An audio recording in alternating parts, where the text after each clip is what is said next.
Beaucoup d'entre vous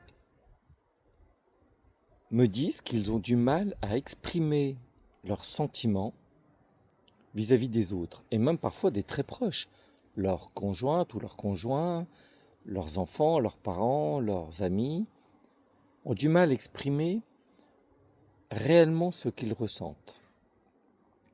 Mais c'est parce qu'on nous a bridé toute notre vie.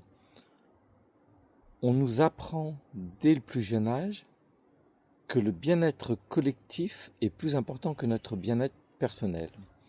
Et donc on nous apprend à nous taire pour le bien-être général. Et c'est une erreur monstrueuse.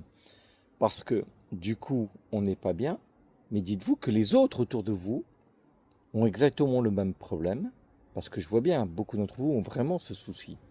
Et donc ça veut dire que c'est une grande partie de la population. Donc pour faire le bien, un bien général, la plupart d'entre nous, nous sentons mal. Mais si la plupart d'entre nous, on se sent mal, est-ce que ça veut dire que l'ensemble de la population se sente bien? J'ai pas l'impression.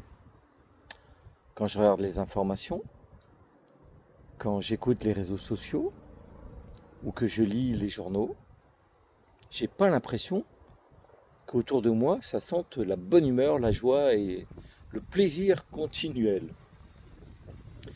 Je me dis donc, on s'est trompé. Et donc il faut peut-être revenir à quelque chose de plus sensible, c'est-à-dire oser parler de nous. Pas parler de nous dans l'ensemble, mais parler de moi, du moi. Et ce n'est pas égoïste de dire c'est ce qu'on ressent au fond de soi. Ce n'est pas égoïste du tout.